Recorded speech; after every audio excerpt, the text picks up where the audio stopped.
Les élèves qui étaient avec moi cette semaine, on a fait un petit programme en direct sur Scratch. Alors malheureusement, j'ai pas pu laisser les élèves manipuler puisqu'on ne peut pas avoir accès à la salle informatique, mais je pense que certains d'entre vous, que ce soit sur le téléphone portable ou alors directement sur un ordinateur, peuvent essayer de faire un petit programme qui travaille sur le hasard. Alors là, l'idée, c'est de faire se déplacer Scratch de façon totalement aléatoire. Mais moi, ce qui m'intéresse, c'est les traits qu'il va faire, pas forcément le personnage lui-même. Donc, je vais commencer par un événement qui sera quand la touche espace sera appuyée. Mais ça, j'en ai pas trop besoin.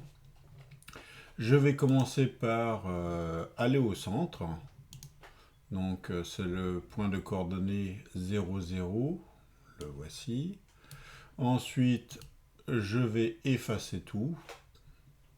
Alors, effacer tout, c'est dans les crayons. Donc là, je ne le vois pas apparaître. Je clique sur le plus. Je peux voir les stylos et je peux faire effacer tout. Voici. Et stylo en position écriture au cas où il ne l'était pas. Et là, je vais faire un petit programme tout bête qui va être de répéter un certain nombre de fois. Donc, je vais répéter par exemple 10 fois. Et sur ces 10 fois, en fait, je vais tout simplement dire je vais avancer d'un nombre aléatoire et je vais tourner d'un nombre aléatoire. Alors, je vais faire assez simple au niveau de l'avancée. Donc ici, je vais choisir un nombre aléatoire. Excusez-moi, c'est dans le bleu clair de mémoire. Non, opérateur, le voici, nombre aléatoire. Entre 1 et par exemple 50.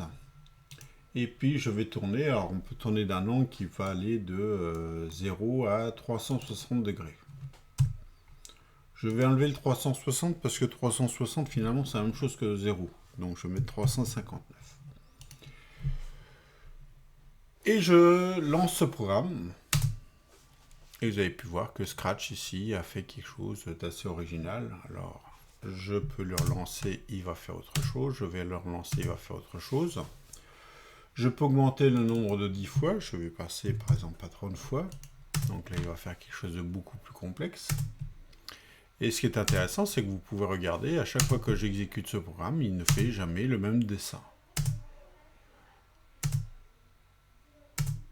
Donc après, on pourrait faire pas mal de choses. On pourrait tout simplement dire, ici dans le stylo, en même temps, profites-en pour mettre une couleur dans un nombre aléatoire.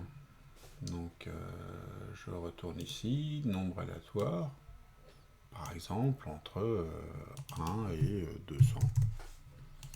Et du coup, ça me fait des couleurs différentes à chaque fois.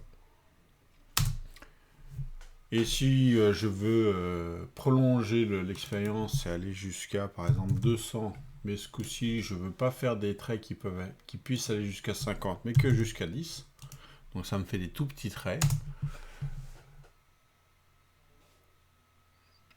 Voilà, un parcours totalement au hasard sur Scratch. Donc voilà.